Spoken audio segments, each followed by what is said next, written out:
여기서 잠깐만 기다려. 그 말이 우리 인생을 둘로 갈라놓았습니다.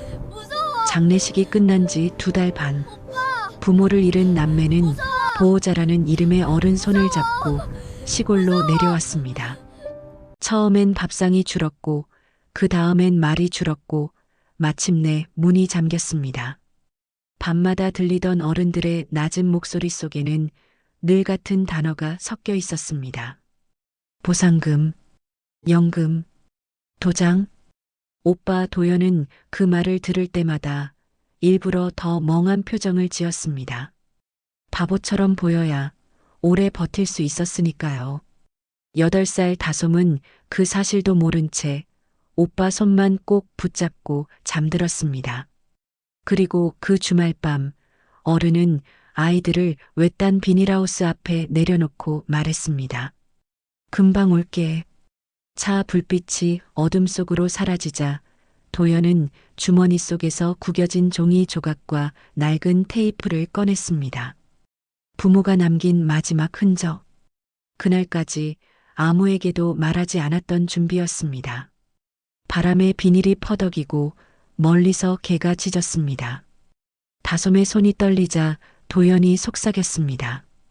이제 시작이야. 그리고 어둠 속에서 손전등 불빛 하나가 천천히 다가오고 있었습니다. 오늘 이야기는 저의 목 디스크 이슈로 영상을 많이 준비하지 못한 점 양해 부탁드립니다. 이야기를 시작하기 전 구독과 좋아요를 눌러주시면 더 좋은 이야기를 만드는데 큰 힘이 됩니다. 다락방 사연 시작하겠습니다. 장례식장 로비에는 국화향이 짙게 배어 있었습니다. 11살 도연은 검은 옷을 입은 채 영정사진 앞에 서 있었지만 눈물이 나오지 않았어요. 울어야 한다는 건 알았습니다. 조문객들이 고개를 숙일 때마다 시선이 자신에게 쏠리는 게 느껴졌죠. 하지만 가슴 한가운데가 텅 빈 것처럼 아무런 감정도 올라오지 않았습니다. 마치 깊은 물속에 가라앉아 있는 것 같았어요. 옆에 선 8살 다솜이 토끼 키링을 꼭 쥔 채 훌쩍거렸습니다. 엄마가 지난 생일에 선물로 사준 그 키링을 다솜은 한시도 놓지 않았어요. 분홍색 털이 눈물에 젖어 축축해져 있었죠. 도연은 동생의 떨리는 어깨를 바라보다가 시선을 돌렸습니다. 영정 속 부모님은 환하게 웃고 있었지만 그 웃음이 오히려 낯설게 느껴졌어요. 조문객들이 줄지어 들어왔습니다. 검은 옷을 입은 어른들은 고개를 숙이고 향을 피웠어요. 그리고 돌아서면서 낮은 목소리로 속삭였습니다. 불쌍해서 어쩌나 저렇게 어린 것들이. 그러게요. 근데 그 집 논이 개발구역에 들어간다면서요? 도연의 귀가 번쩍 뜨였습니다. 부모님 장례식에서 땅 이야기를 하다니요. 11살이었지만 그 말이 무엇을 의미하는지 어렴풋이 알 수 있었어요. 어른들은 슬픔보다 다른 것에 관심이 있었습니다. 도연은 고개를 숙인 채 주먹을 꽉 쥐었죠. 그때 낯익은 얼굴 2개가 장례식장 안으로 들어왔습니다. 큰아버지 영철과 큰어머니 정화였어요. 영철은 53, 정화는 51였습니다. 2 사람은 눈물을 흘리지 않았어요. 대신 상주 자리에 서서 조문객들과 악수를 나누며 절차를 챙겼습니다. 정화는 부의금 봉투를 받아 꼼꼼히 정리했고 영철은 서류 뭉치를 들고 장례지도사와 이야기를 나눴죠. 그 모습이 마치 오래전부터 준비해온 것처럼 자연스러웠습니다. 미성년 유족의 경우 후견인 지정 절차가 필요합니다. 장례지도사의 말에 영철이 고개를 끄덕였습니다. 제가 하겠습니다. 친형이니까요. 그 목소리에는 슬픔보다 확신이 담겨 있었어요. 도연은 그 장면을 멍하니 바라봤습니다. 왜인지 모르게 등줄기가 서늘해졌죠. 큰아버지의 눈빛이 영정 사진보다 서류 쪽을 더 오래 향하고 있었습니다. 점심 무렵 담임 선생님이 찾아왔습니다. 선생님은 조문을 마친 뒤 도연에게 조용히 다가와 작은 명함 한 장을 건넸어요. 도연아, 힘들면 언제든 연락해. 선생님은 언제나 내 편이야. 도연은 명함을 받아 주머니 깊숙이 넣었습니다. 선생님의 눈빛이 따뜻했지만 지금은 그 따뜻함조차 받아들일 여유가 없었어요. 그저 고개만 끄덕였죠. 오후가 되자 영철이 복도 끝에서 전화를 받는 모습이 보였습니다. 도연은 화장실에 가는 척하며 슬쩍 다가갔어요. 벽에 기대어 귀를 기울이자 영철의 목소리가 낮게 들려왔습니다. 이장님, 네. 일단 애들은 제가 데려가죠. 걱정 마세요. 이장. 도연은 그 단어를 마음속에 새겼습니다. 왜 큰아버지가 마을 이장과 통화를 하는 걸까요? 부모님 장례식 날에요. 심장이 빠르게 뛰기 시작했습니다. 저녁이 되어 조문객들이 하나둘 떠났습니다. 장례식장에 남은 사람은 몇 되지 않았어요.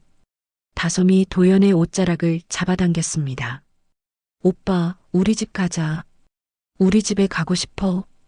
다솜의 눈에서 또다시 눈물이 흘러내렸습니다. 코끝이 빨갛게 부어올라 있었죠. 정화가 다가와 다솜의 머리를 쓰다듬었어요. 울지 마, 다솜아. 시골 큰 집이 더 좋아. 공기도 맑고 마당도 넓단다. 정화의 목소리는 부드러웠지만 도연은 그 눈빛에서 무언가 차가운 것을 느꼈습니다. 달래는 척하면서도 설득하려는 의도가 분명히 읽혔죠. 다솜은 고개를 저으며 더 세게 울었습니다. 밤이 깊어지고 장례식장이 고요해졌을 때 도연은 부모님의 유품 상자를 열어봤습니다. 옷가지와 지갑, 손목시계 사이에서 작은 드라이버 세트가 눈에 들어왔어요. 아버지가 집에서 뭔가를 고칠 때마다 쓰시던 것이었습니다. 손잡이 부분이 닳아서 아버지 손 모양대로 홈이 패여 있었죠. 도연은 무의식적으로 그것을 집어 주머니에 넣었어요. 왜 그랬는지는 자신도 몰랐습니다.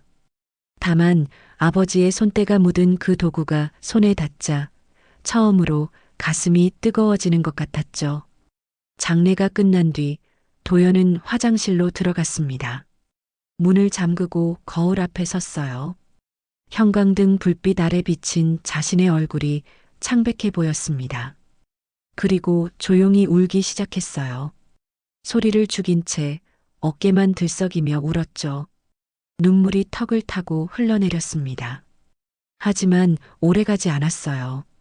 도연은 손등으로 눈물을 훔치고 거울 속 자신을 똑바로 응시했습니다. 버텨야 해. 다솜이를 지켜야 해. 11살 아이의 눈에 어른스러운 결심이 서렸습니다. 스스로도 놀랄 만큼 차분한 눈빛이었죠. 다음 날 아침 큰아버지의 차에 짐을 실었습니다. 짐이라고 해봤자 옷 몇 벌과 유품 상자가 전부였어요. 도연과 다솜은 뒷좌석에 나란히 앉았습니다. 다솜은 여전히 토끼 키링을 쥐고 있었죠. 차가 출발하려는 순간 영철이 룸미러로 도연을 바라봤습니다. 그 시선이 잠시 멈췄어요. 눈빛이지 아빠랑 똑같네. 영철이 낮게 중얼거렸습니다. 그 말이 칭찬인지 경계인지 도연은 알 수 없었어요. 다만 본능적으로 고개를 숙이고 창밖을 바라보는 척했습니다. 심장이 쿵쾅거렸지만 표정은 멍하게 유지했죠. 차창 너머로 장례식장이 점점 멀어져 갔습니다. 도연은 주머니 속 드라이버 세트를 만지작거렸습니다. 아버지의 온기가 아직 남아있는 것 같았어요. 그리고 다른 주머니에는 담임 선생님의 명함이 들어 있었죠. 아직은 아무것도 할 수 없었습니다. 하지만 언젠가 이것들이 필요할 거라는 예감이 들었어요. 차는 고속도로를 달려 시골로 향했습니다. 다솜은 지쳐서 잠이 들었고 도연은 잠든 동생의 손을 꼭 잡은 채 창밖을 바라봤어요. 낯선 곳으로 가는 길이었습니다. 농가 밭이 끝없이 펼쳐진 풍경이 스쳐 지나갔죠. 앞으로 어떤 일이 펼쳐질지 아무도 몰랐습니다. 다만 한 가지는 확실했어요. 저 어른들은 왜 서류를 먼저 챙겼을까? 그 의문이 도연의 머릿속에서 사라지지 않았습니다. 장례 후 첫 주가 시작되었습니다. 큰아버지의 차가 포장도로를 달려 마을 안쪽으로 들어갔어요. 창밖으로 농가 비닐하우스가 끝없이 펼쳐졌죠. 도연은 잠에서 깬 다솜의 손을 꼭 잡은 채 낯선 풍경을 바라봤습니다. 차가 멈춘 곳은 낡은 슬레이트 지붕의 단층 집이었어요. 페인트가 벗겨진 대문, 녹슨 우편함, 마당 한쪽에 쌓인 농기구들이 눈에 들어왔습니다. 집 옆에는 허름한 창고가 있었고 그 너머로 비닐하우스 여러 동이 줄지어 서 있었죠. 장독대에는 검은 항아리들이 나란히 놓여 있었습니다. 정화가 대문을 열며 말했어요. 여긴 규칙이 있어. 잘 지키면 아무 문제 없단다. 그 목소리는 부드러웠지만 도연은 왠지 모를 압박감을 느꼈습니다. 다솜은 토끼 키링을 더 세게 움켜쥐며 오빠 뒤에 숨었죠.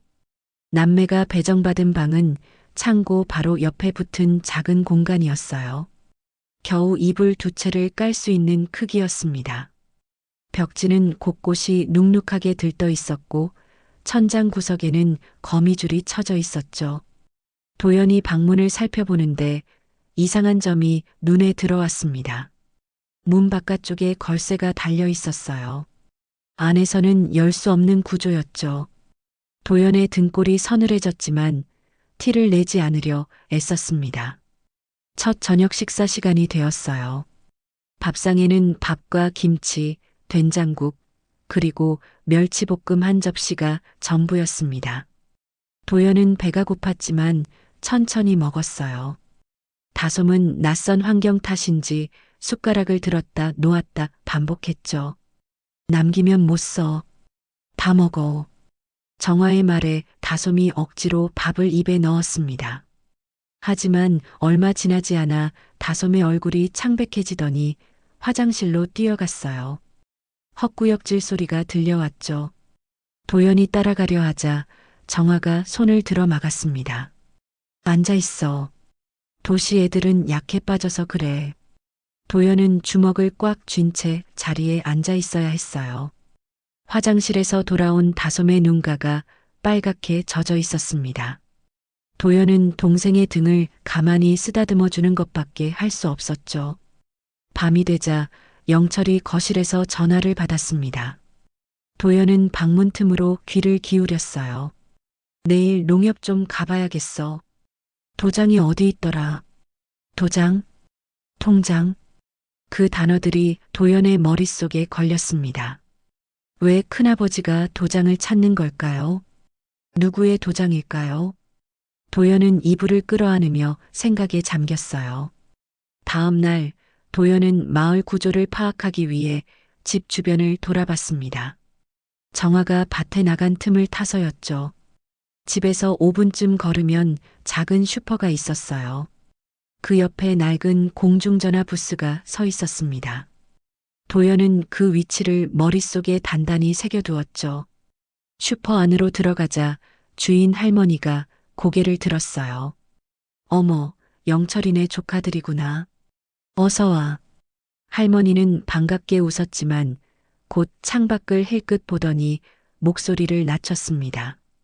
마침 정화가 멀리서 걸어오고 있었거든요. 할머니는 더 이상 말을 잇지 않았어요. 도연은 그 미묘한 분위기를 놓치지 않았습니다. 이 마을에서는 뭔가 말 못할 것들이 있는 것 같았죠. 전학 첫날이 밝았습니다. 도연과 다솜은 각각 다른 학교에 배정되었어요. 도연은 면 소재지의 초등학교로, 다솜은 마을에서 더 가까운 작은 학교로 갔죠. 영철이 도연의 담임 선생님을 만나러 교무실에 들어갔습니다. 이 아이 원래 성적이 어땠나요? 담임의 질문에 영철이 고개를 저었어요. 요즘 멍해요. 부모를 갑자기 잃어서 그런지 반응이 느리고요. 도연은 교무실 밖에서 그 대화를 들었습니다. 가슴이 답답해졌어요. 큰아버지는 처음부터 자신을 둔한 아이로 만들려는 것 같았죠. 하지만 도연은 아무 말도 하지 않았습니다. 오히려 그게 나을 수도 있다는 생각이 스쳤어요. 다솜은 학교에서 울면서 돌아왔습니다. 아이들이 서울 사투리라며 놀렸다고 했어요. 도연이 동생을 안아주려는데 정화가 끼어들었습니다. 도시 애들은 유난이야. 그냥 냅둬라. 다솜의 눈물이 더 쏟아졌지만 정화는 돌아서서 부엌으로 들어갔어요. 도연은 입술을 꽉 깨물었습니다. 화가 치밀어 올랐지만 참아야 했죠. 그날 밤 거실에서 영철과 정화의 대화 소리가 들려왔습니다. 도연은 숨을 죽이고 귀를 기울였어요. 연금은 어떻게 되는 거야? 쉿, 조용히 해. 애들 깨. 정화가 말을 끊었습니다. 도연은 연금이라는 단어를 마음속에 새겼어요.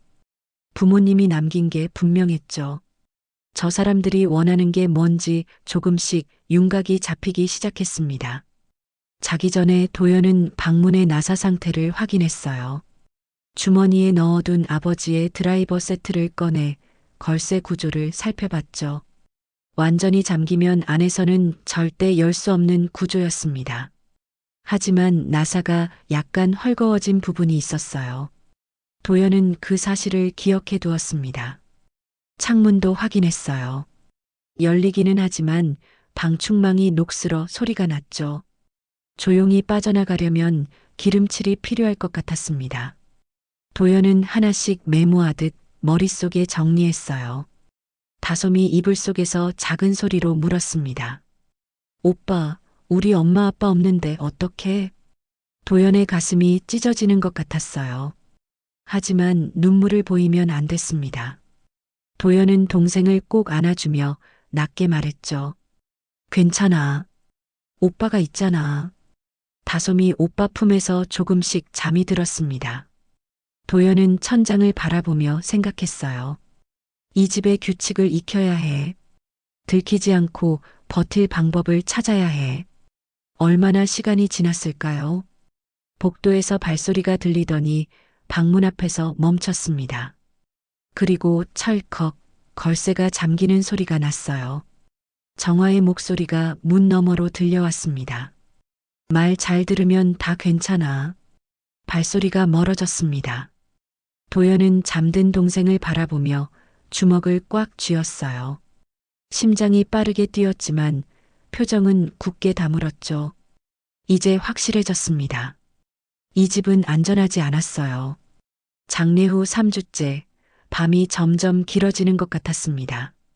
도연은 매일 밤 걸쇠가 잠기는 소리를 들으며 잠이 들었어요. 그리고 새벽이면 어김없이 눈이 떠졌죠. 창문 너머로 들려오는 바람 소리가 유독 스산하게 느껴지는 요즘이었습니다. 영철과 정화의 대화에는 반복되는 단어들이 있었어요. 도연은 그것들을 하나씩 머릿속에 새겨두었습니다. 보상, 명예, 연금, 그리고 조용히만 하면. 무슨 뜻인지 정확히 알 수는 없었지만 좋은 의미가 아니라는 건 확실했죠. 어느 날 저녁 영철이 마당에서 전화를 받았습니다. 도연은 부엌에서 설거지를 하는 척하며 창문 쪽으로 귀를 기울였어요. 이장님 네. 괜히 소문나면 골치 아프잖아요. 서류는 빨리 처리하는 게 좋죠. 영철의 목소리는 낮았지만 또렷하게 들렸습니다. 이장과 무슨 서류를 처리한다는 걸까요? 도연의 심장이 빠르게 뛰었지만 손은 멈추지 않고 그릇을 닦았어요. 들키면 안 됐습니다. 학교에서 도연은 일부러 바보처럼 행동하기 시작했어요. 시계를 못 읽는 척했고 간단한 덧셈도 틀리는 척했죠. 선생님이 답을 물으면 머뭇거리다가 엉뚱한 숫자를 말했습니다. 아이들이 킥킥거렸고 선생님은 안쓰러운 표정을 지었어요. 어느 날 영철이 학교에 들렀다가 담임에게 물었습니다. 도연이 수업은 잘 따라가나요? 솔직히 좀 걱정이에요. 집중을 못하는 것 같고요. 영철이 고개를 끄덕이며 낮게 웃었어요. 원래도 좀 느린 애예요. 도연은 복도에서 그 대화를 들었습니다. 그 말에 속이 뒤틀렸지만 동시에 안도감도 들었어요. 연기가 통하고 있다는 뜻이었으니까요. 바보로 보이면 경계를 덜 할 테고 경계를 덜하면 실수를 할 가능성이 높아지겠죠. 급식 시간에 도연은 일부러 줄 맨 뒤에 섰습니다. 느릿느릿 움직이며 멍한 표정을 유지했어요. 앞에 선 아이들이 뒤를 돌아보며 속삭였죠. 쟤 진짜 바보 아냐? 부모 없으니까 저래. 주먹이 떨렸습니다. 이를 악물고 참았어요. 손톱이 손바닥을 파고들었지만 표정은 바꾸지 않았습니다. 지금 화를 내면 안 됐어요. 도연은 고개를 숙인 채 천천히 앞으로 걸어갔죠. 집에 돌아오니 다솜이 방 구석에 웅크리고 있었어요. 도연이 다가가자 다솜이 작은 목소리로 말했습니다. 오빠 바보 아니잖아. 도연의 가슴이 뜨거워졌어요. 동생은 알고 있었습니다. 도연은 다솜의 머리를 쓰다듬으며 속삭였죠. 응, 아니야. 근데 지금은 바보인 척해야 해. 왜? 그래야 우리가 안전해. 다솜은 이해하지 못하는 눈으로 오빠를 바라봤지만 더 묻지 않았어요. 어린 동생도 뭔가 심상치 않다는 걸 느끼고 있는 것 같았습니다. 며칠 후 이상한 일이 있었어요. 정화가 저녁 식사 후에 물컵을 내밀었습니다. 이거 마셔. 영양제야. 요즘 기운이 없어 보여서. 컵 안에는 뿌연 액체가 담겨 있었어요. 도연은 받아들면서 슬쩍 냄새를 맡았습니다. 약간 씁쓸한 향이 났죠. 감기약 같기도 하고 뭔가 다른 것 같기도 했어요. 고맙습니다. 도연은 컵을 들고 방으로 갔습니다. 그리고 정화가 부엌으로 돌아간 틈에 화분에 물을 부었어요. 마실 수 없었습니다. 무엇이 들었는지 알 수 없었으니까요. 다솜에게도 같은 게 갈 수 있다는 생각에 등골이 서늘해졌죠. 다음 날부터 도연은 물과 음식을 더 조심했어요. 다솜목까지 신경 썼습니다. 밥은 같이 먹되 따로 주는 건 절대 마시지 말라고 당부했죠. 다솜은 고개를 끄덕였어요. 주말 오후 도연은 주머니에 담임 선생님 명함이 있는지 다시 확인했습니다. 구겨지고 닳았지만 번호는 또렷이 남아 있었어요. 손가락으로 숫자를 하나씩 짚어보았습니다. 그리고 마을 슈퍼 옆 공중전화 위치를 떠올렸죠. 언젠가 저 전화기를 써야 할 날이 올 것 같았습니다. 마을회관 앞을 지나가는데 할머니 두 분이 담배를 피우며 이야기하고 있었어요. 도연은 천천히 걸으며 귀를 기울였습니다. 그 집 애들 재산이 꽤 된다며? 논도 있고 부모 보험금도 있다던데. 보호자만 잘 써면 다 가져갈 수 있지 뭐. 도연의 발걸음이 멈췄습니다. 심장이 쿵쾅거렸어요. 그제야 모든 게 연결되기 시작했죠. 도장, 명예, 연금, 보상. 저 사람들이 원하는 건 결국 돈이었습니다. 부모님이 남긴 것들을 가로채려는 거였어요. 도연은 집으로 돌아오면서 생각했습니다. 증거가 필요해. 저 사람들이 무슨 짓을 하는지 알아야 해. 하지만 어떡해요. 11살 아이가 할 수 있는 게 뭐가 있을까요? 머릿속이 복잡해졌지만 포기할 수는 없었습니다. 그날 밤 도연은 이불 속에서 손을 떨며 중얼거렸어요. 내가 지켜야 해. 내가. 다솜은 이미 잠들어 있었습니다. 도연은 동생의 고른 숨소리를 들으며 결심을 굳혔죠. 바보인 척하면서 모든 걸 지켜보겠다고요. 언젠가 기회가 올 거라고 믿었습니다. 다음 날 오후 도연은 집 안을 둘러보다가 이상한 곳을 발견했어요. 복도 끝에 좁은 계단이 있었고 그 위에 작은 문이 달려 있었습니다. 다락이었죠. 평소에는 눈에 띄지 않던 곳이었어요. 계단에는 먼지가 쌓여 있었고 거미줄이 쳐져 있었습니다. 도연이 그 계단 앞에 서 있을 때 뒤에서 정화의 목소리가 들렸어요. 차갑고 낮은 목소리였습니다. 거긴 절대 들어가면 안 된다. 도연이 뒤를 돌아보니 정화가 서 있었어요. 눈빛이 매서웠습니다. 입꼬리는 웃고 있었지만 눈은 전혀 웃지 않았죠. 도연은 고개를 숙이며 빠르게 그 자리를 벗어났습니다. 하지만 마음속에는 새로운 의문이 생겼어요. 왜 저곳에 가면 안 되는 걸까요? 다락에 뭐가 있는 걸까요? 장례 후 4주째가 되던 날이었습니다. 도연은 다락에 대한 생각을 떨칠 수가 없었어요. 정화가 그토록 강하게 금지한 곳이라면 분명 뭔가 비밀스러운 게 있을 거라고 생각했죠. 밤마다 그 좁은 계단과 닫힌 문이 머릿속에서 떠나지 않았습니다. 기회는 토요일 오후에 찾아왔습니다. 영철은 면사무소에 볼 일이 있다며 나갔고 정화는 장에 가겠다며 집을 비웠어요. 2시간 정도 돌아오지 않을 거라고 했죠. 도연은 다솜에게 방에서 기다리라고 당부한 뒤 조심스럽게 복도 끝으로 향했습니다. 다락으로 올라가는 계단은 삐걱거렸어요. 한 칸씩 오를 때마다 심장이 쿵쾅거렸습니다. 문에는 녹슨 걸쇠가 달려 있었지만 잠겨 있지 않았죠. 도연은 손잡이를 잡고 잠시 망설였어요. 들키면 어떻게 될까? 하지만 여기서 멈출 수는 없었습니다. 도연은 조심스럽게 문을 밀었어요. 다락 안은 먼지투성이었습니다. 천장이 낮아서 허리를 숙여야 했어요. 한쪽 구석에 낡은 풍금이 놓여 있었고 그 옆에는 오래된 교실 의자 몇 개가 쌓여 있었습니다. 벽에는 바랜 악보가 붙어 있었죠. 마치 폐교된 분교의 물건들을 옮겨놓은 것 같았어요. 햇빛이 작은 창문 틈으로 비스듬히 들어와 먼지가 반짝거렸습니다. 도연은 조심스럽게 다락 안을 살폈습니다. 그러다 풍금 뒤쪽에서 무언가를 발견했어요. 철제 과자통이었습니다.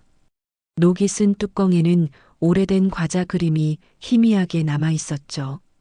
누군가 일부러 숨겨둔 것처럼 천조각으로 덮여 있었어요. 도연은 떨리는 손으로 뚜껑을 열었습니다. 안에는 3가지가 들어 있었어요. 작은 수첩 1권, 필름 봉투 하나, 그리고 카세트 테이프 2개였습니다. 도연은 수첩을 집어들었어요. 표지가 낡았지만 안쪽 글씨는 읽을 수 있었습니다. 수첩에는 아빠의 글씨가 빼곡히 적혀 있었어요. 날짜별로 짧은 메모들이 이어졌죠. 3월 21일. 형이 도장 얘기만 계속한다. 불안하다. 4월 23일. 분교의 만수 선생님께 연락드렸다.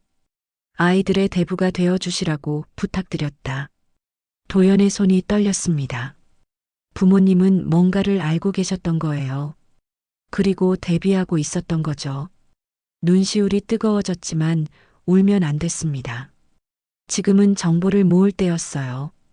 필름 봉투를 열어보니 사진 몇 장이 나왔습니다. 부모님과 어떤 노인이 함께 찍은 사진이었어요. 노인의 얼굴은 역광 때문에 흐릿했지만 배경에 분교 표지판 일부가 보였습니다. 글자 몇 개가 읽혔어요. 만수 선생님일까요? 도연은 사진을 다시 봉투에 넣었어요. 카세트 테이프는 라벨에 아무것도 적혀 있지 않았습니다. 무슨 내용이 담겨 있는지 궁금했지만 재생할 방법이 없었어요. 집에 카세트 플레이어가 있는지도 몰랐죠. 하지만 이건 반드시 들어봐야 할 것 같았습니다. 그때 아래층에서 소리가 들렸어요. 대문이 열리는 소리였습니다. 도연의 심장이 멎는 것 같았죠. 정화가 벌써 돌아온 거예요. 도연은 재빨리 수첩의 중요한 페이지 2장을 찢어 주머니에 넣었습니다. 나머지 물건들은 과자통에 다시 담아 풍금 뒤에 숨겼어요. 그리고 최대한 소리를 죽이며 다락 문을 닫고 계단을 내려왔죠. 복도 끝에 도착했을 때 정화가 부엌 쪽에서 나오고 있었습니다. 도연은 얼른 화장실로 들어가 변기물을 내렸어요. 그리고 아무 일 없다는 듯 문을 열고 나왔죠. 어디 있었어? 정화의 눈이 날카로웠습니다. 눈썹이 살짝 치켜 올라가 있었어요. 화장실이요. 도연은 최대한 멍한 표정을 지었어요. 정화는 잠시 도연을 훑어보더니 고개를 돌렸습니다. 넘어간 것 같았죠.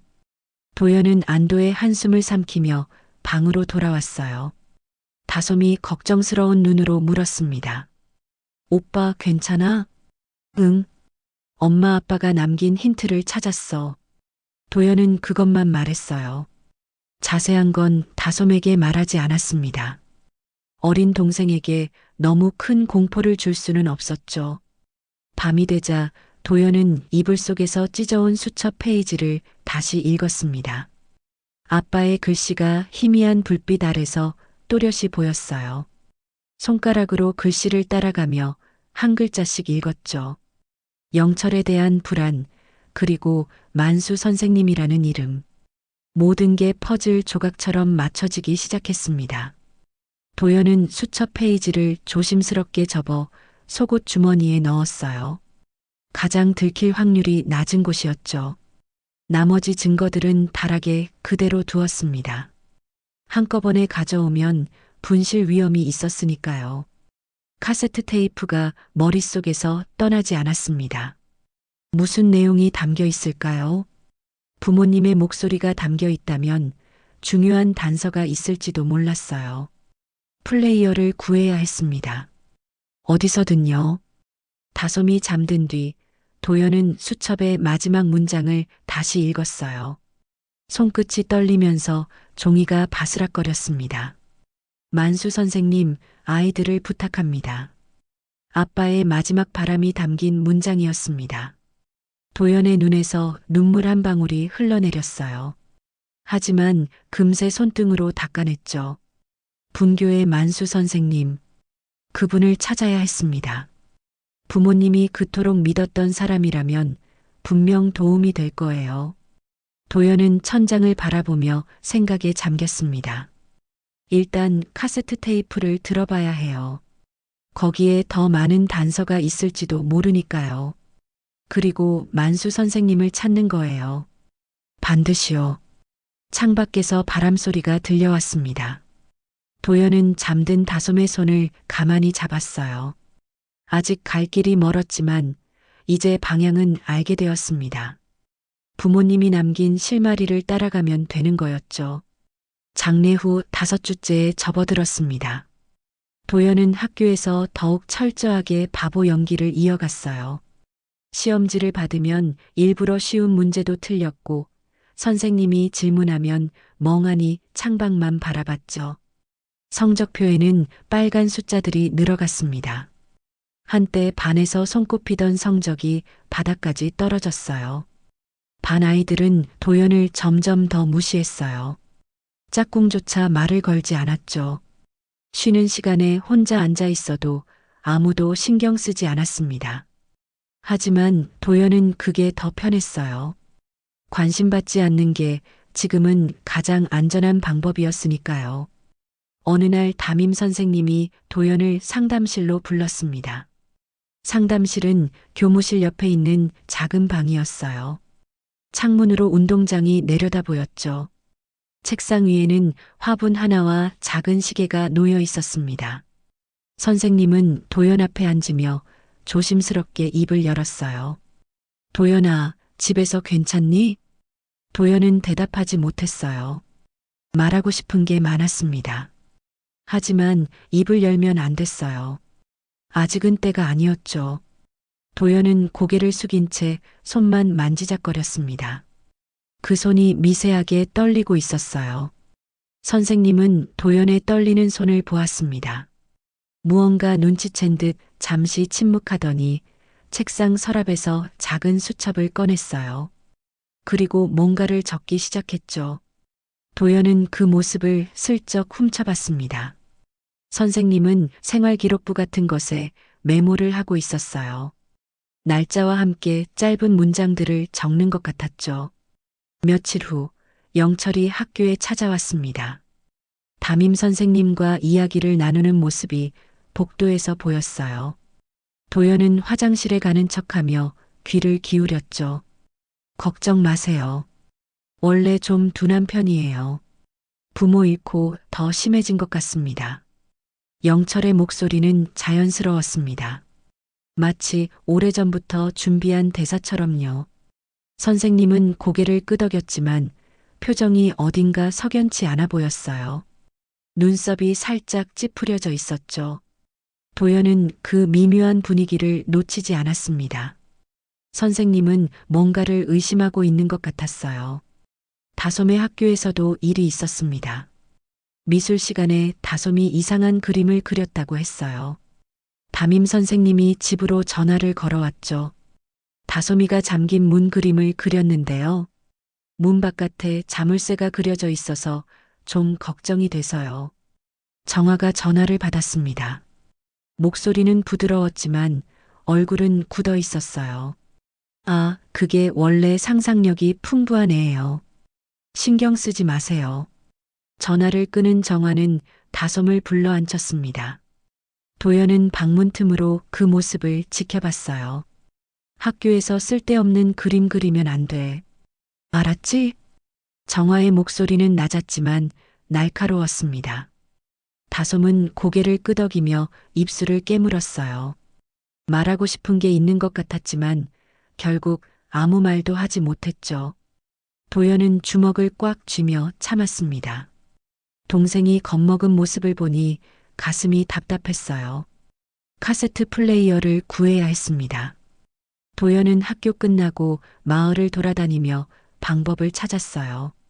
문구점에 들렀지만 배터리만 있었고 플레이어는 없었죠. 돈도 없었습니다. 주머니에는 동전 몇 개가 전부였어요. 사고 싶어도 살 수가 없었습니다.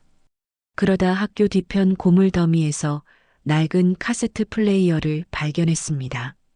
뚜껑이 깨지고 버튼이 빠져 있었지만 안쪽 부품은 살아있는 것 같았어요. 도연은 그것을 몰래 가방에 넣어 집으로 가져왔죠. 밤이 되면 도연은 이불 속에서 드라이버를 꺼냈습니다.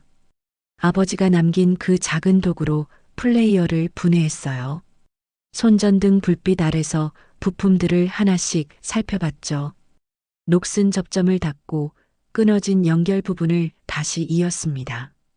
아버지와 함께 장난감을 고치던 기억이 떠올랐어요. 아버지의 손이 크고 따뜻했던 것도요. 수리 도중에 딸깍 소리가 났습니다. 부품이 제자리를 찾은 소리였죠. 하지만 그 순간 복도에서 발소리가 들렸어요. 도연은 재빨리 플레이어를 이불 밑에 숨겼습니다.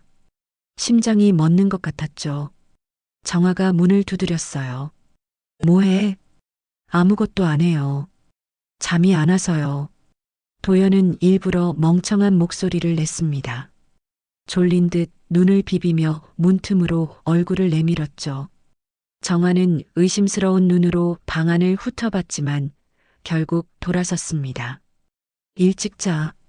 발소리가 멀어지자 도연은 안도의 한숨을 내쉬었어요. 가슴이 쿵쾅거렸지만 손은 멈추지 않았습니다. 다시 이불 속으로 들어가 작업을 이어갔죠. 다솜이 작은 목소리로 물었습니다. 오빠, 우리 언제 집 가? 그 질문에 도연의 마음이 찢어지는 것 같았어요. 돌아갈 집은 이미 없었습니다. 부모님도 안 계시고 그 집도 어떻게 됐는지 몰랐죠.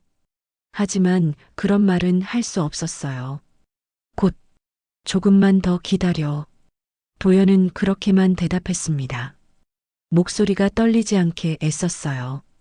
다솜은 고개를 끄덕이고 다시 잠들었습니다. 도연은 동생의 고른 숨소리를 들으며 계속 작업했죠. 얼마나 지났을까요? 플레이어의 재생 버튼을 눌렀을 때 지직거리는 소리와 함께 기계가 돌아갔습니다. 모터가 돌아가는 작은 소리가 들렸어요. 작동하는 거였죠.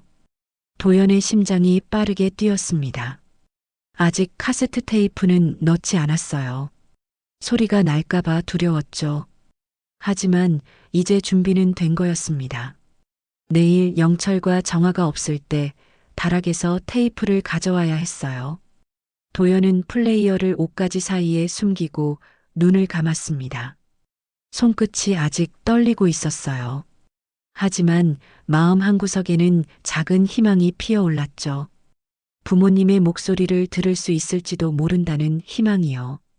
창밖에서 새벽닭 우는 소리가 들려왔습니다. 기나긴 밤이 끝나가고 있었어요. 장례 후 7주째가 되던 무렵이었습니다. 밥상이 점점 줄어들기 시작했어요. 처음에는 반찬이 3가지였는데 이제는 김치와 된장국만 놓이는 날이 많아졌죠. 국물도 묽어지고 밥도 한 공기를 둘이 나눠 먹어야 할 때가 있었습니다. 도연은 아무 말 없이 밥을 먹었지만 다솜은 배가 고파서 밤마다 울었어요. 오빠 배고파? 다솜의 작은 목소리가 어둠 속에서 들려왔습니다. 도연은 낮에 몰래 챙겨둔 식빵 조각을 꺼내 동생에게 주었어요. 정화가 장보고 올 때 빵 봉지에서 슬쩍 빼둔 거였죠. 딱딱해진 빵이었지만 다솜은 그걸 두 손으로 꼭 쥐고 조용히 먹었습니다. 부스러기 하나 흘리지 않으려고 손바닥을 오므린 채로요. 도연은 그 모습을 보며 가슴이 아팠어요. 며칠 후 다솜이 감기에 걸렸습니다. 콧물이 흐르고 기침이 멈추지 않았어요. 이마를 대보니 열도 있었죠. 볼이 발갛게 달아올라 있었습니다. 도연은 걱정이 되어 정화에게 말했어요. 다솜이가 열이 나요. 병원에 가야 할 것 같아요. 정화는 설거지를 하다 말고 귀찮다는 듯 손을 내저었습니다. 병원까지 갈 것 없어. 약국에서 약 사오면 돼. 그렇게 말하고는 1,000원짜리 몇 장을 내밀었습니다. 도연은 그 돈을 들고 마을 약국으로 갔어요.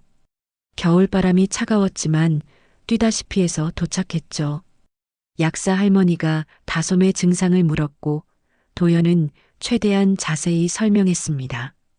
열이 몇 도인지, 기침은 얼마나 하는지, 밥은 잘 먹는지까지요. 할머니는 걱정스러운 눈으로 약 봉지를 건네며 말했죠. 열이 안 내리면 꼭 병원 가야 해. 알았지? 도연은 고개를 끄덕였습니다. 약 봉지를 받아들면서 영수증도 함께 챙겼어요. 증거가 될 수 있다고 생각했기 때문이죠. 언제 어디서 약을 샀는지 기록으로 남겨두고 싶었습니다. 집에 돌아와 다솜에게 약을 먹였어요. 다솜은 쓴 약을 삼키느라 얼굴을 찡그렸지만 군말 없이 먹었습니다.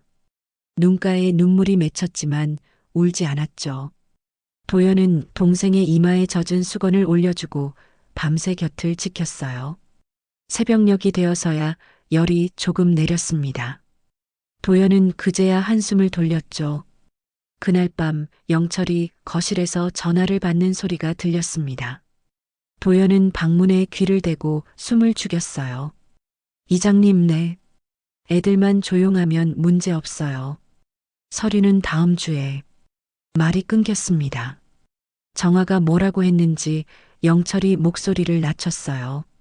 이후로는 잘 들리지 않았죠. 하지만 도연은 그 짧은 대화만으로도 충분했습니다. 애들만 조용하면 그 말이 머릿속에서 맴돌았어요. 다음 날부터 방문이 잠기는 횟수가 늘어났습니다. 예전에는 밤에만 걸쇠를 잠갔는데 이제는 낮에도 잠글 때가 있었어요.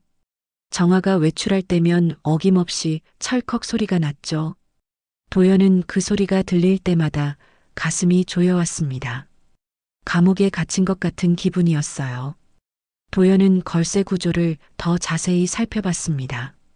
문틈 사이로 바깥쪽을 관찰했죠. 걸쇠는 단순한 고리 형태였어요. 안에서 얇은 막대 같은 걸 넣어 밀어 올리면 열 수도 있을 것 같았습니다. 도연은 드라이버 세트에서 가장 얇은 것을 골라 연습해 봤어요. 처음에는 잘 안 됐지만 몇 번의 시도 끝에 열리는 방법을 알아냈죠. 하지만 아직 쓸 때가 아니었습니다. 들키면 모든 게 틀어질 수 있었으니까요. 어느 날 밤 도연은 카세트 테이프를 꺼냈습니다.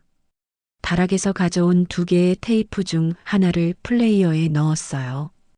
볼륨을 최대한 낮추고 이어폰 대신 귀를 기계에 바짝 갖다 댔죠. 지직거리는 소리 뒤에 익숙한 목소리가 들려왔습니다. 아빠였어요. 도장은 절대 넘기면 안 돼. 만수 선생님한테 연락해뒀으니까. 목소리가 끊기고 잡음이 섞였습니다. 오래된 테이프라 상태가 좋지 않았어요.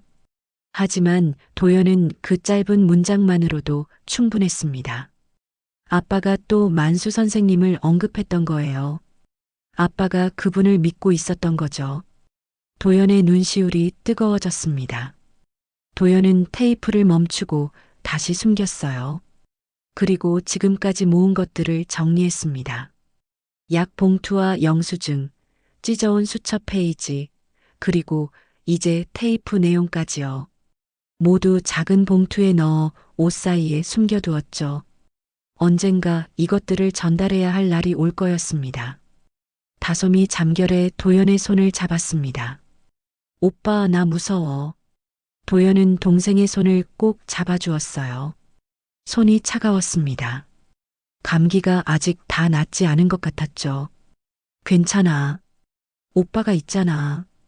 그렇게 말했지만 도연의 속은 타들어가고 있었습니다. 분노를 삼키느라 이가 저절로 악물어졌어요. 하지만 지금 화를 내면 안 됐습니다. 참아야 했어요. 증거를 모으고 때를 기다려야 했죠. 다솜이 잠든 뒤 도연은 이불 속에서 조용히 울었습니다. 소리가 새어나가지 않게 베개에 얼굴을 묻었어요. 어깨가 들썩였지만 동생이 깨지 않게 숨을 죽였죠. 눈물이 베개를 적셨습니다. 다음 날 저녁 영철이 식사 중에 말했습니다. 목소리는 평온했지만 도연은 그 안에 담긴 의미를 놓치지 않았어요. 이번 주말 밤에 비닐하우스 쪽으로 가자. 정리할 게 있어. 정화가 고개를 끄덕였습니다. 두 사람의 눈빛이 스쳤어요. 뭔가 미리 짜둔 것처럼 자연스러웠죠. 도연은 밥을 씹으면서 고개를 숙이고 있었지만 온 신경은 그 대화에 집중되어 있었습니다. 비닐하우스. 주말 밤. 뭔가 심상치 않았어요. 도연의 등줄기에 차가운 땀이 흘렀습니다. 장례 후 8주째가 되던 날이었습니다. 도연은 학교가 끝난 후 마을 뒷산 쪽으로 걸어갔어요. 수첩에 적힌 분교라는 단어가 계속 머릿속에 맴돌았기 때문이죠. 마을 어르신들이 옛날에 분교가 있었다고 말하는 걸 들은 적이 있었습니다. 좁은 산길을 따라 15분쯤 걸었을 때 낡은 건물 하나가 나타났어요. 페인트가 벗겨진 벽, 깨진 유리창, 녹슨 철문. 폐교가 된 지 오래된 것 같았습니다. 하지만 굴뚝에서 희미한 연기가 피어오르고 있었어요. 누군가 살고 있다는 뜻이었죠. 도연은 조심스럽게 다가갔습니다. 문 앞에 서서 망설이는데 안에서 인기척이 났어요. 문이 열리더니 한 노인이 나타났습니다. 이른이 넘어 보이는 나이에 흰 머리카락, 깊은 주름, 하지만 눈빛은 또렷했어요. 노인은 도연을 보더니 잠시 멈췄습니다. 그리고 낮은 목소리로 물었죠. 누구냐? 도연은 입을 열었지만 말이 나오지 않았어요. 심장이 쿵쾅거렸습니다. 이 사람이 만수 선생님일까요? 아니면 전혀 다른 사람일까요? 도연은 용기를 내어 물었습니다. 혹시 정만수 선생님이세요? 노인의 눈빛이 흔들렸어요. 잠시 침묵이 흘렀습니다. 그리고 노인이 천천히 고개를 끄덕였죠. 그래. 근데 넌 누구냐? 저는 도연이에요. 김도연이요. 그 이름을 듣자 노인의 표정이 변했습니다. 눈이 커지더니 도연을 위아래로 훑어봤어요. 그리고 한 발짝 다가와 도연의 얼굴을 자세히 들여다봤죠. 도연이라고? 설마 영수 아들? 도연은 고개를 끄덕였습니다. 아버지의 이름이 영수였어요. 만수 선생님은 아버지를 알고 있었던 거죠. 도연의 눈시울이 뜨거워졌습니다. 만수는 도연을 분교 안으로 들였어요. 안에는 낡은 난로가 있었고 그 위에 주전자가 올려져 있었습니다. 벽에는 오래된 게시판이 걸려 있었고 한쪽 구석에는 풍금이 놓여 있었죠. 다락에서 본 것과 비슷한 풍금이었어요. 만수가 따뜻한 물을 컵에 따라 건넸습니다. 도연은 두 손으로 컵을 감싸며 온기를 느꼈어요. 오랜만에 느끼는 따뜻함이었죠. 내 아버지는 내 제자였어. 이분교에서 가르쳤지.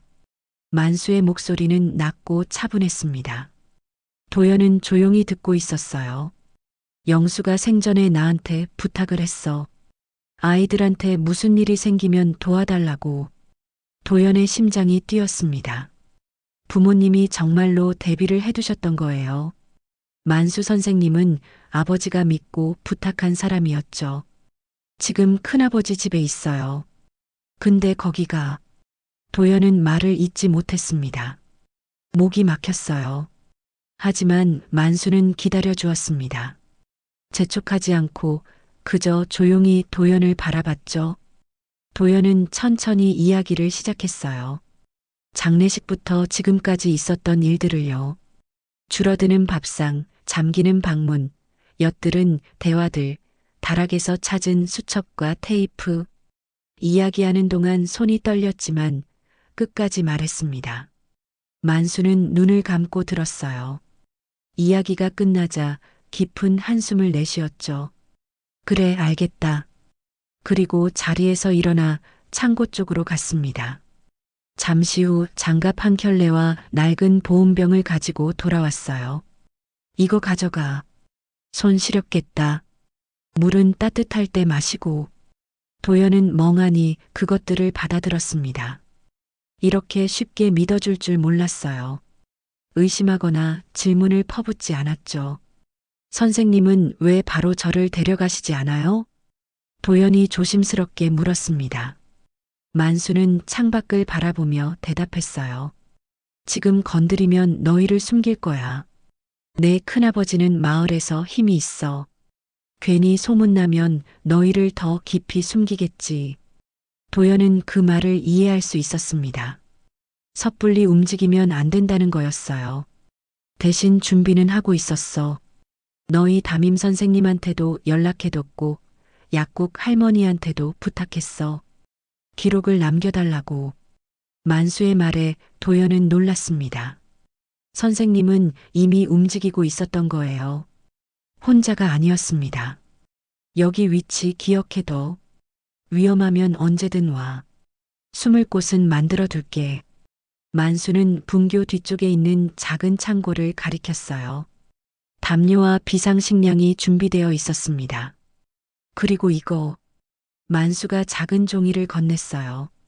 공중전화 사용법과 연락처가 적혀 있었습니다. 동전 있으면 여기로 전화해. 내가 받을게. 도연은 그 종이를 주머니 깊숙이 넣었습니다. 손이 떨렸지만 마음 한구석이 따뜻해지는 것 같았어요. 분교를 나서기 전 만수가 도연의 손을 잡았습니다. 거칠지만 따뜻한 손이었어요. 너 아버지 손이랑 똑같네. 그 말에 도연의 눈물이 터질 뻔했습니다. 입술을 꽉 깨물고 참았어요. 표정이 무너지지 않게 애썼죠.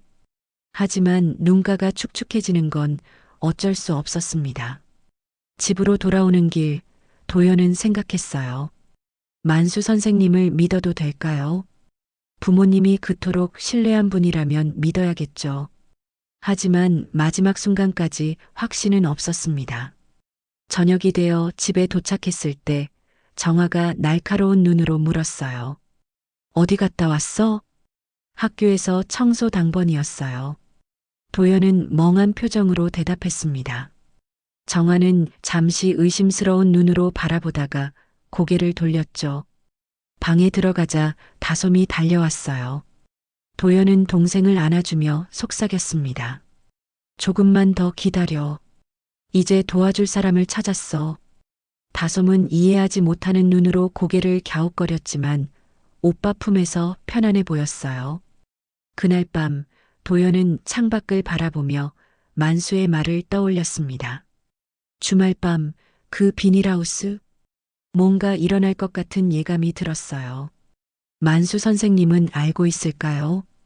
도연의 가슴이 두근거렸습니다. 장례 후 9주째 주말이 다가오고 있었습니다. 도연은 영철이 말한 비닐하우스가 계속 신경 쓰였어요. 왜 하필 주말 밤에 거기로 가자고 했을까요? 불안한 예감이 점점 커져갔습니다. 목요일 저녁 영철이 이장과 술자리를 가졌어요. 거실에서 소주잔이 오가는 소리가 들렸습니다. 도연은 부엌에서 설거지를 하는 척하며 대화에 귀를 기울였죠. 소문나면 안 돼요. 이장님도 아시잖아요. 알지, 알아. 근데 그 개발권은 확실한 거야? 확실하죠. 서류만 정리되면 보상금이 꽤 나올 겁니다. 영철의 목소리에는 기대감이 묻어 있었어요. 이장은 고개를 끄덕이며 잔을 비웠습니다. 도연은 그릇을 닦으면서 손이 떨렸어요. 그들이 노리는 건 결국 부모님이 남긴 땅과 재산이었습니다. 금요일 학교에서 이상한 일이 있었어요. 담임 선생님이 도연을 복도로 불러냈습니다. 선생님의 표정이 평소와 달랐어요. 걱정과 긴장이 뒤섞인 얼굴이었죠.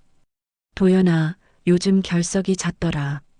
집에서 무슨 일 있니? 도연은 고개를 저었습니다. 하지만 선생님은 계속 도연을 바라봤어요. 마치 뭔가 말해주기를 기다리는 것처럼요. 다음 주에 가정 방문을 가려고 해. 큰아버지한테 연락할게. 도연의 심장이 쿵 내려앉았습니다. 가정 방문이라니요. 영철이 알면 분명 막을 거예요. 그리고 더 조심하겠죠. 도연은 최대한 평온한 표정을 유지하며 대답했어요. 네, 알겠습니다. 그날 오후 영철이 학교에 전화를 걸었습니다. 도연은 교무실 앞을 지나가다 그 통화 내용을 들었어요. 아, 가정 방문이요? 지금은 좀 그렇습니다. 애가 감기 기운이 있어서요. 다음에 하시죠. 영철의 목소리는 능숙했습니다. 마치 여러 번 해본 것처럼요. 담임 선생님이 뭐라고 했는지 모르겠지만 영철은 계속 둘러댔어요. 결국 가정 방문은 연기되었습니다. 도연은 복도 끝에서 그 모습을 지켜보며 입술을 깨물었죠.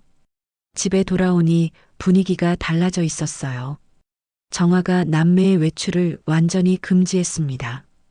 주말 동안은 밖에 나가지 마. 알았지? 다솜이 작은 목소리로 물었어요. 왜요? 왜긴 왜야? 위험하니까 그래. 정화의 말투가 날카로웠습니다. 눈썹이 치켜 올라가 있었어요. 다솜은 겁먹은 얼굴로 고개를 숙였습니다. 도연은 동생의 손을 잡아주며 방으로 들어갔어요. 방에 들어가자마자 도연은 결심했습니다. 증거 봉투를 분교에 일부 숨겨야 했어요. 한 곳에 모두 두면 위험했으니까요. 도연은 봉투에서 수첩 페이지와 약 영수증을 꺼내 따로 접었습니다. 나머지는 몸에 지니기로 했죠. 토요일 오전 정화가 장을 보러 나간 틈에 도연은 재빨리 움직였습니다. 걸쇠를 드라이버로 열고 밖으로 나왔어요. 분교까지 뛰어갔습니다. 숨이 찼지만 멈출 수 없었죠. 만수 선생님이 분교 앞에서 나무를 패고 있었어요. 도연을 보더니 도끼를 내려놓고 다가왔습니다. 무슨 일이냐? 이거 맡아주세요. 주말에 무슨 일이 생길 것 같아요. 도연은 수첩 페이지와 영수증을 건넸습니다. 만수는 그것을 받아들고 잠시 살펴봤어요. 주름진 이마가 더 깊어졌습니다. 그리고 고개를 끄덕였죠. 알았다. 조심해라. 도연이 돌아서려는데 만수가 불렀습니다. 잠깐. 만수는 주머니에서 작은 손전등을 꺼내 건넸어요. 어두우면 이거 써라. 그리고 위험하면 무조건 여기로 와. 도연은 손전등을 받아 주머니에 넣었습니다. 손이 떨렸지만 마음은 조금 단단해진 것 같았어요. 돌아오는 길에 도연은 담임 선생님에게 전화하고 싶었습니다. 공중전화 앞에서 잠시 멈췄어요. 하지만 동전이 없었습니다. 그리고 지금 전화하면 오히려 상황이 복잡해질 수도 있었죠. 도연은 발걸음을 돌렸습니다. 집에 도착하기 직전 마을 어귀에서 이상한 장면을 봤어요. 영철의 트럭 뒤에 로프와 포대 같은 것들이 실려 있었습니다. 평소에는 못 보던 것들이었죠. 도연의 등줄기가 서늘해졌습니다. 저녁이 되자 정화가 다솜에게 무언가를 속삭였어요. 도연은 멀리서 그 모습을 지켜봤습니다. 다솜의 얼굴이 창백해지는 게 보였죠. 뭐라고 하셨어요? 도연이 다가가자 정화가 웃으며 말했습니다. 별거 아니야. 내일 저녁에 잠깐 나가자고 했어. 하지만 다솜의 표정은 굳어 있었어요. 입술을 꼭 다물고 있었습니다. 도연은 동생을 데리고 방으로 들어갔어요. 문을 닫자마자 다솜이 물었습니다. 오빠, 우리 버려지는 거야? 그 질문에 도연은 할 말을 잃었습니다. 버려진다고요? 아니, 그보다 더 무서운 일이 벌어질 수도 있었어요. 하지만 동생에게 그런 말은 할 수 없었죠. 아니야. 절대 아니야. 도연은 다솜을 꼭 안아주었습니다. 동생의 몸이 떨리고 있었어요. 등을 토닥이며 도연은 생각했죠. 자신도 무서웠지만 지금은 버텨야 했습니다. 밤이 깊어지자 도연은 창밖을 내다봤어요. 영철의 트럭이 마당에 그대로 서 있었습니다. 내일 밤 저 트럭을 타고 어디론가 가게 될 거예요. 비닐하우스라고 했죠. 거기서 무슨 일이 벌어질까요? 도연은 주머니에서 손전등을 꺼내 확인했습니다. 버튼을 누르자 불빛이 켜졌어요. 다시 끄고 주머니에 넣었습니다. 만수 선생님이 준비해 두겠다고 했어요.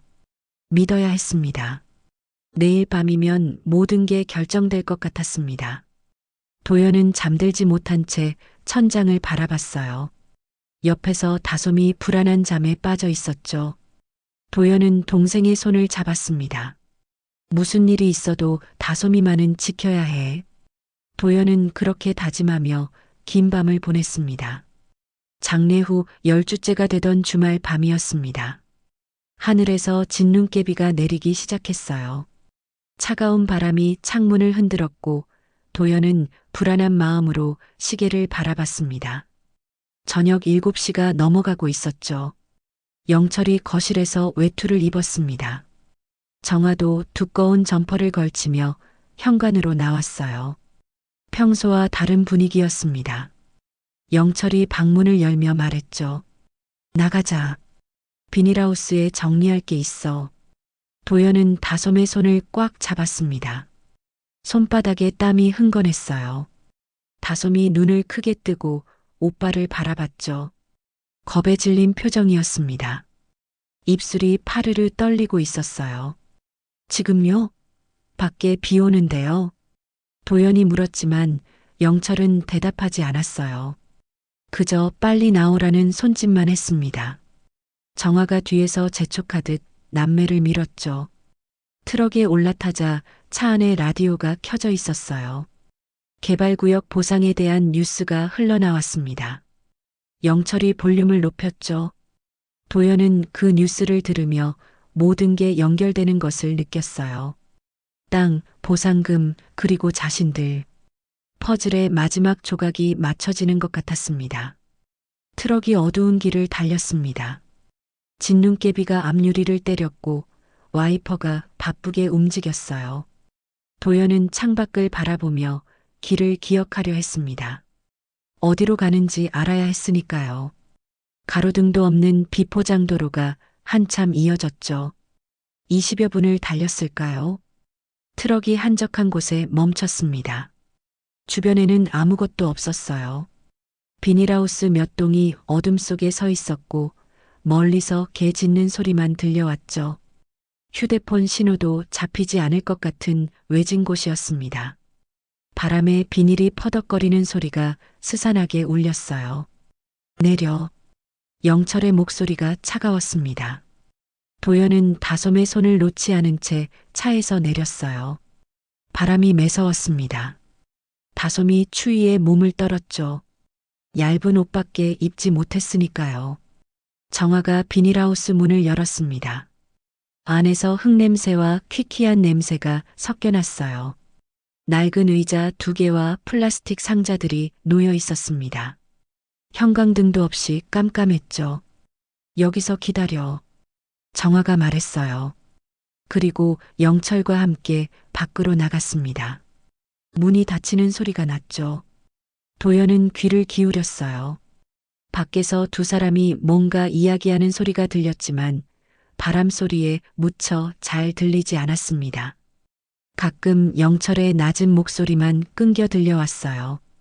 다솜이 울음을 터뜨렸습니다. 오빠 무서워. 여기 어디야? 도연은 동생을 꼭 안아주었어요. 자신도 무서웠지만 그걸 보여주면 안 됐습니다. 괜찮아. 오빠가 있잖아. 목소리가 떨리지 않게 애썼어요. 다솜의 작은 몸이 부들부들 떨리는 게 느껴졌습니다. 도연은 주머니 속을 확인했어요. 손전등이 있었습니다. 만수 선생님이 준 것이죠. 그리고 남은 증거 봉투도 몸에 꽁꽁 묶어두었어요. 잃어버리면 안 됐으니까요. 도연은 빠르게 생각했습니다. 이 상황에서 자신이 할 수 있는 건 뭘까요? 영철과 정화를 이길 수는 없었어요. 하지만 동생만은 지켜야 했습니다. 도연은 목에 두른 머플러를 풀었어요. 그리고 자신과 다솜의 손목을 느슨하게 묶었습니다. 뛰다가 손이 떨어지지 않게요. 다솜이 의아한 눈으로 바라봤죠. 이러면 놓치지 않아. 무슨 일이 있어도 오빠 손잡고 있어. 다솜은 고개를 끄덕였습니다. 눈물이 볼을 타고 흘러내렸지만 울음소리는 참았어요. 어린 동생도 상황이 심상치 않다는 걸 느끼는 것 같았습니다. 바깥에서 발소리가 다가왔어요. 영철과 정화가 돌아오는 것 같았습니다. 도연은 재빨리 손전등을 다시 주머니에 넣었어요. 문이 열리고 영철이 들어왔습니다. 손에 뭔가 들려 있었어요. 어둠 속이라 잘 보이지 않았지만 도연은 본능적으로 다솜을 뒤로 밀었습니다. 사람 없는 데가 조용하지. 영철이 낮게 말했어요. 그 목소리에 묘한 위협이 담겨 있었습니다. 정화는 문 앞에 서서 밖을 살피고 있었어요. 마치 누가 오지 않나 경계하는 것처럼요. 도연의 심장이 미친 듯이 뛰었습니다. 이대로 있으면 안 된다는 걸 알았어요. 하지만 어떻게 해야 할지 몰랐죠. 출구는 영철과 정화가 막고 있었습니다. 그때 밖에서 소리가 들렸어요. 개 짖는 소리가 갑자기 커졌습니다. 정화가 고개를 돌렸어요. 뭐야? 영철도 문 쪽으로 갔습니다. 도연은 그 틈을 놓치지 않았어요. 다솜의 손을 꽉 잡고 비닐하우스 반대편 구석으로 움직였습니다. 혹시 다른 출구가 있을지도 모르니까요. 하지만 출구는 없었어요. 낡은 비닐만 바람에 퍼덕거렸죠. 도연은 절망감이 밀려왔지만 포기하지 않았습니다. 다솜이 오열했어요. 작은 몸이 부들부들 떨렸습니다. 도연은 이를 악물었어요. 무슨 일이 있어도 동생만은 지켜야 했습니다. 괜찮아. 도연이 다솜 귀에 속삭였어요. 하지만 목소리가 떨렸습니다. 그 순간 멀리서 희미한 불빛이 보였어요. 손전등 같았습니다. 누군가 이쪽으로 오고 있었죠. 영철과 정화도 그걸 봤어요. 2 사람의 표정이 굳어졌습니다. 누구야? 영철이 낮게 중얼거렸어요. 정화가 불안한 눈으로 영철을 바라봤습니다. 도연은 그 불빛을 바라봤어요. 혹시 만수 선생님일까요? 아니면 다른 누군가일까요? 심장이 터질 것 같았습니다. 다솜의 손을 더 꽉 잡았어요. 불빛이 점점 가까워졌습니다. 진눈깨비 속에서 흔들리며 다가오고 있었죠. 도연은 숨을 죽이고 그 불빛을 지켜봤습니다. 불빛이 점점 가까워졌습니다. 진눈깨비 사이로 흔들리는 손전등 불빛이었어요. 영철과 정화가 긴장한 표정으로 문 앞에 섰습니다. 도연은 다솜을 꼭 안은 채 숨을 죽였어요. 심장이 터질 것 같았습니다. 비닐하우스 문이 열렸습니다. 그리고 익숙한 얼굴이 나타났어요. 만수 선생님이었습니다. 빗물에 젖은 외투를 입고 손에는 손전등을 들고 있었죠. 도연의 심장이 멎는 것 같았어요. 왔어요. 정말 와주셨어요. 만수는 들어서자마자 아이들부터 찾았습니다. 도연과 눈이 마주쳤어요. 만수가 고개를 끄덕였죠. 괜찮다는 신호 같았습니다. 누구야, 당신? 영철이 날카롭게 물었습니다. 만수는 손전등을 내리고 차분하게 대답했어요. 정만수요. 아이들 아버지 은사입니다. 영철의 표정이 굳어졌어요. 정화가 불안한 눈빛으로 남편을 바라봤습니다. 두 사람 사이에 긴장감이 흘렀죠. 여긴 왜 왔어요? 아이들이 걱정돼서요. 이 밤에 왜 여기 데려왔습니까? 만수의 목소리는 낮았지만 단단했습니다. 영철이 한 발짝 다가갔어요. 남의 집안일에 왜 참견이야? 아이를 이런 곳에 데려온 이유부터 설명하시죠. 만수는 물러서지 않았습니다.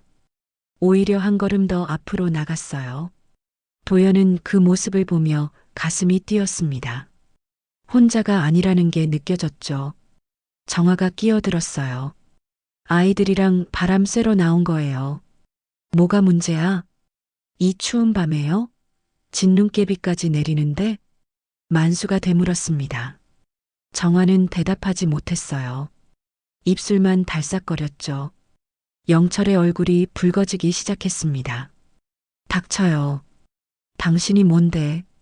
영철이 목소리를 높였습니다. 하지만 만수는 흔들리지 않았어요. 경찰에 신고했습니다. 곧 올 거예요. 그 말에 영철과 정화의 표정이 확 변했어요. 정화가 영철 팔을 잡았습니다. 어떡해? 닥쳐. 영철이 정화를 밀치며 만수에게 달려들었어요. 하지만 만수가 옆으로 피하면서 영철의 팔을 잡았습니다. 이른이 넘은 나이였지만 몸놀림이 민첩했어요. 아이들 앞에서 이러시겠습니까? 만수가 낮게 말했습니다. 영철은 이를 악물었지만 더 이상 움직이지 못했어요. 정화는 문 앞에서 발을 동동 굴렀습니다. 그때 멀리서 사이렌 소리가 들려왔습니다. 점점 가까워지고 있었죠. 도연은 그 소리를 듣는 순간 온몸에 힘이 빠지는 것 같았어요. 다솜이 오빠 품에서 고개를 들었습니다. 오빠, 저 소리 뭐야? 경찰이야. 우리 도와주러 온 거야. 도연의 목소리가 떨렸습니다. 눈물이 차올랐지만 참았어요. 아직 끝난 게 아니었으니까요. 만수가 도연에게 다가왔습니다. 그리고 낮은 목소리로 물었어요. 괜찮니? 도연은 고개를 끄덕였습니다. 말이 나오지 않았어요. 그동안 참아왔던 감정이 한꺼번에 밀려오는 것 같았죠. 경찰차 2대가 비닐하우스 앞에 멈췄습니다. 빨간 불빛이 어둠을 갈랐어요. 경찰관들이 내려 상황을 파악했습니다. 만수가 먼저 나서서 설명했어요. 이 아이들이 위험한 상황에 처해 있었습니다. 미리 연락드린 대로예요. 경찰관 한 명이 도연에게 다가왔습니다. 괜찮니? 다친 데 없어? 도연은 고개를 저었습니다. 그리고 주머니에서 증거 봉투를 꺼냈어요. 손이 떨려서 제대로 쥐기 힘들었죠. 이거요. 증거예요. 큰아버지가 우리 재산을 노리고 있었어요. 경찰관이 봉투를 받아들었습니다. 안에 든 수첩 페이지와 영수증, 그리고 카세트 테이프를 확인했어요. 표정이 진지해졌죠. 영철이 발버둥 쳤습니다. 그게 무슨 증거야? 애가 거짓말하는 거야. 하지만 경찰관은 영철을 제지했어요. 일단 경찰서에서 이야기합시다. 정화는 벌써 울음을 터뜨리고 있었습니다. 영철은 끝까지 발뺌하려 했지만 소용없었어요. 두 사람은 경찰차에 태워졌습니다. 만수가 도연과 다솜을 데리고 경찰차에서 조금 떨어진 곳으로 갔습니다. 분교 쪽이었어요. 걸어가는 동안 아무 말도 하지 않았죠. 다솜이 지쳐서 비틀거렸고 만수가 업어주었습니다. 다솜은 만수의 등에서 금세 잠이 들었어요. 분교에 도착하자 따뜻한 공기가 남매를 감쌌어요. 난로에 불이 피워져 있었습니다. 담요도 준비되어 있었죠. 만수가 미리 준비해둔 거였어요. 일단 여기서 쉬어라. 경찰이 나중에 진술 받으러 올 거야. 만수가 따뜻한 물을 컵에 따라 건넸습니다. 도연은 두 손으로 컵을 감싸며 온기를 느꼈어요. 손이 계속 떨렸습니다. 다솜이 담요에 쌓여 깊이 잠들었어요. 도연은 동생 곁에 앉아 숨소리를 지켜봤습니다. 만수가 도연 옆에 앉았어요. 잘 버텼다. 그 한마디에 도연의 눈물이 터졌습니다. 참고 참았던 눈물이었어요. 어깨가 들썩이며 소리 없이 울었죠. 만수는 아무 말 없이 도연의 등을 토닥여 주었습니다. 얼마나 지났을까요? 도연이 눈물을 닦으며 물었어요. 선생님, 어떻게 하셨어요? 오늘 밤이라는 거요. 담임 선생님한테 연락이 왔어. 가정 방문을 거절했다고. 그래서 뭔가 있다 싶었지. 만수가 차분하게 설명했습니다. 담임 선생님, 약국 할머니, 그리고 만수 선생님. 모두가 조용히 연결되어 움직이고 있었던 거예요. 이제부터는 어른들이 어의를 지킬 차례야. 만수가 낮게 말했습니다. 도연은 그 말을 듣는 순간 오랫동안 짊어졌던 무게가 조금 내려가는 것 같았어요. 창밖에서 진눈깨비가 멈추고 있었습니다. 길고 긴 밤이 끝나가고 있었죠. 그 밤 이후로 모든 것이 달라졌습니다. 아동보호기관 상담사가 찾아와 남매와 이야기를 나눴어요. 상담사는 부드러운 목소리로 천천히 질문했고 도연은 할 수 있는 만큼만 대답했습니다. 다솜은 오빠 곁에 꼭 붙어서 손을 놓지 않았죠. 힘들었겠다. 이제 안전해. 상담사의 말에 도연은 고개를 끄덕였어요. 하지만 마음 한구석은 아직 불안했습니다. 정말 괜찮아지는 걸까요? 다시 그 집으로 돌아가야 하는 건 아닐까요? 그 생각이 머릿속을 떠나지 않았어요. 경찰 조사가 진행되었습니다. 도연이 모은 증거들이 큰 역할을 했어요. 어머니의 수첩, 아버지의 카세트 테이프, 약국 영수증, 그리고 담임 선생님의 기록까지 하나하나가 맞물려 돌아갔습니다. 경찰관은 도연의 증거 봉투를 보며 감탄했어요. 11살 아이가 이렇게 준비했다는 게 놀라웠던 거죠. 만수 선생님이 임시 보호를 막겠다고 나섰습니다. 하지만 절차가 간단하지 않았어요. 만수가 아동보호기관에 서류를 제출했습니다. 교사 경력 증빙, 분교 운영 기록, 그리고 아이들 아버지와의 관계를 증명하는 자료들이었죠. 옛날 사진도 찾아서 첨부했어요. 담임 선생님도 도움을 주었습니다. 도연의 학교생활 기록과 관찰 내용을 정리해서 제출했어요. 결석 사유, 행동 변화, 상담 내용까지 꼼꼼하게 적혀 있었죠. 선생님이 그동안 의심하면서 기록을 남겨두었던 거예요. 그 기록들이 이제 도연을 지키는 방패가 되었습니다. 마을 약국 할머니도 진술서를 써주었습니다. 도연이 다솜약을 사러 왔던 날 아이의 표정이 어두웠다는 것, 보호자가 직접 오지 않았다는 것, 약값도 겨우 맞췄다는 것. 작은 것들이 모여 큰 그림이 되었어요. 며칠 후 만수의 임시 보호가 승인되었습니다. 남매는 분교에서 지내게 되었어요. 처음에는 어색했지만 조금씩 적응해 갔죠. 만수는 아이들에게 많은 걸 요구하지 않았어요. 그저 편하게 쉬라고만 했습니다. 분교 생활은 큰 집과 완전히 달랐습니다. 아침마다 따뜻한 죽이 준비되어 있었어요. 밥상에는 반찬이 여러 가지 놓였고 다솜은 먹고 싶은 만큼 먹을 수 있었습니다. 남기면 혼나지 않았어요. 배고프다고 울지 않아도 되었죠. 무엇보다 달랐던 건 방문이었어요. 잠을 잘 때 문이 잠기지 않았습니다. 도연은 첫날 밤 새벽에 눈을 떴어요. 습관처럼 문을 확인하려고 일어났죠. 손을 뻗어 문을 밀었습니다. 그런데 문이 열렸어요. 걸쇠가 없었습니다. 도연은 한참 동안 그 열린 문을 바라봤습니다. 그리고 조용히 눈물이 흘렀어요. 잠긴 문이 없다는 것, 그게 이렇게 큰 의미일 줄 몰랐습니다. 다솜이 학교에 다시 가기 시작했어요. 만수가 매일 아침 손을 잡고 데려다 주었습니다. 다솜은 처음에 학교 가기를 무서워했지만 만수가 교문까지 함께 걸어주자 조금씩 웃음을 되찾았죠. 내일도 학교 가? 다솜이 저녁을 먹으며 물었습니다. 당연하지. 매일 가는 거야. 만수가 대답했어요. 다솜은 고개를 끄덕이며 밥을 먹었습니다. 평범한 대화였지만 도연에게는 특별하게 느껴졌어요.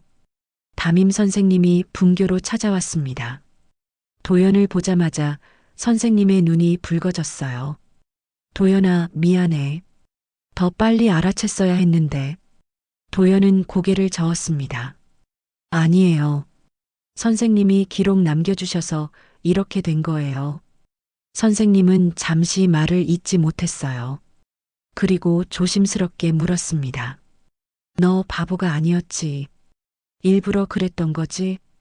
도연은 처음으로 웃었습니다. 오랜만에 짓는 웃음이었어요. 네.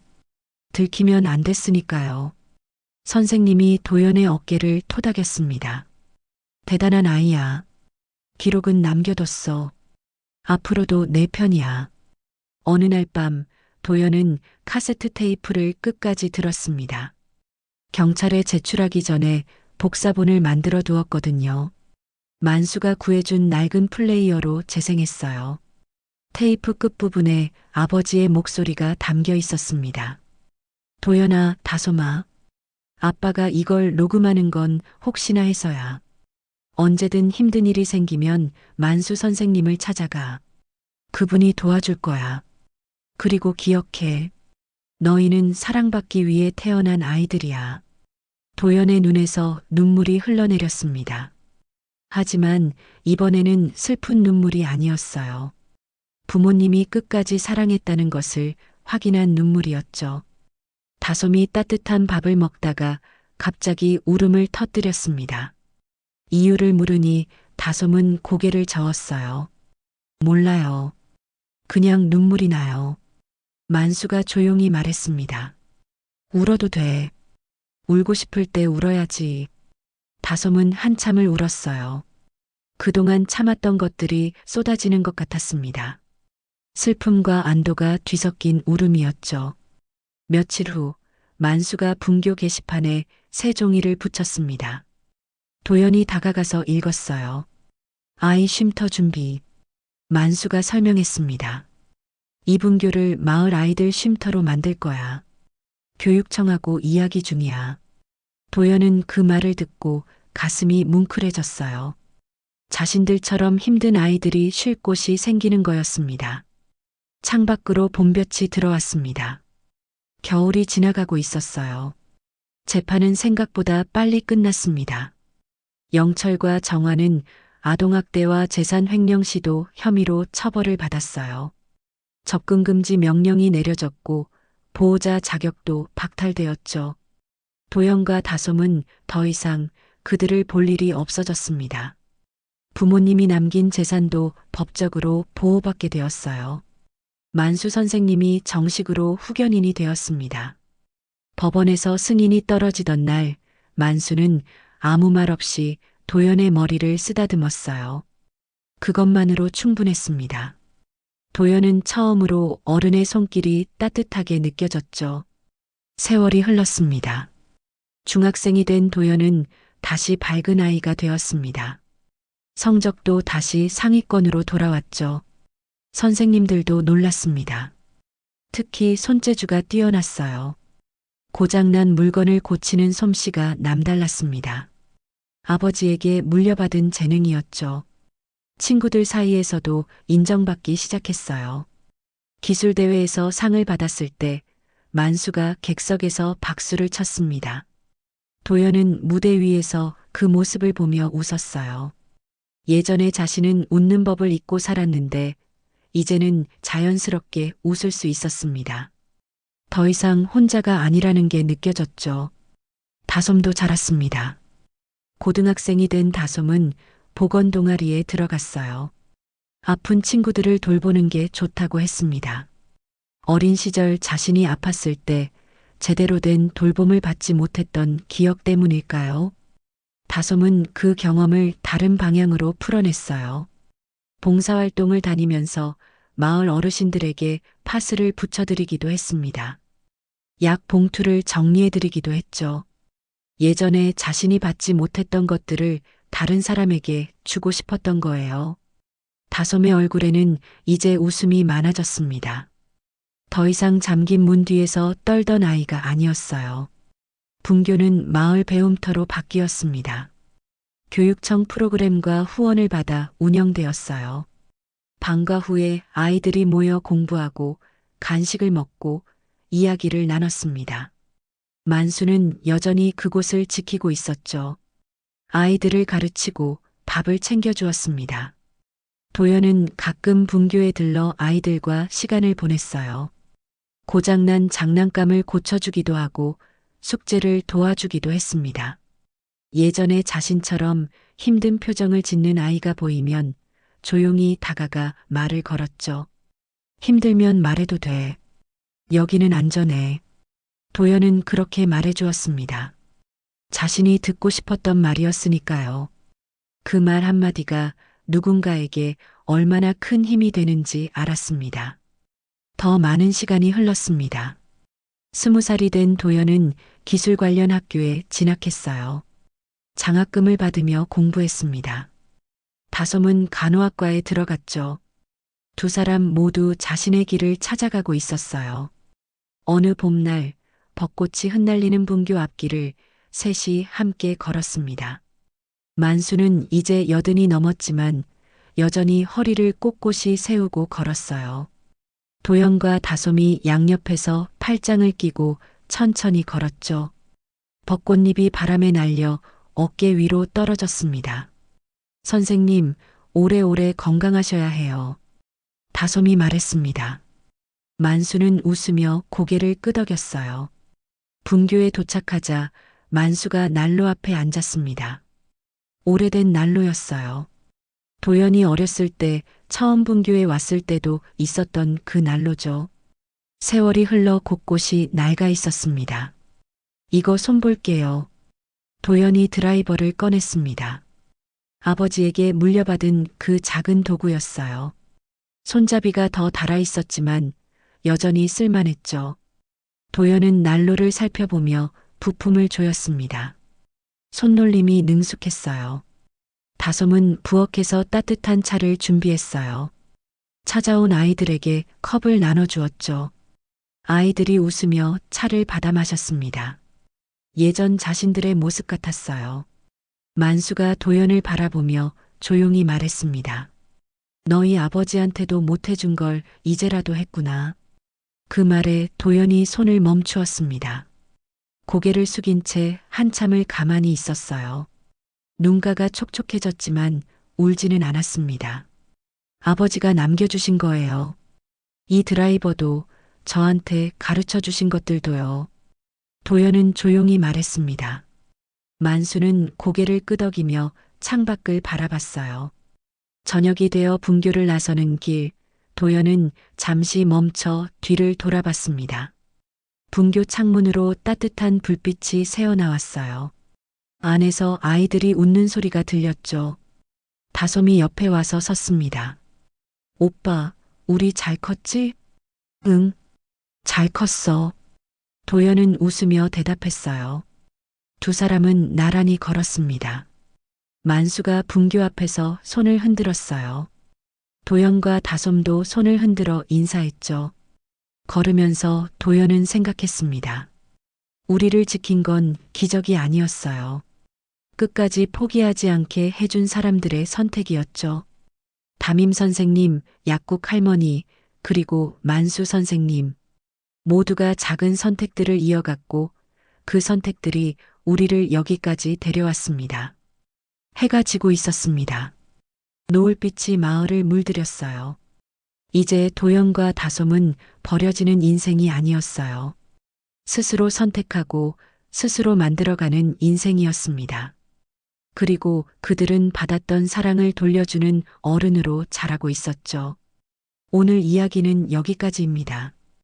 빨리 건강 회복해서 더 좋은 이야기로 찾아뵙겠습니다. 감사합니다.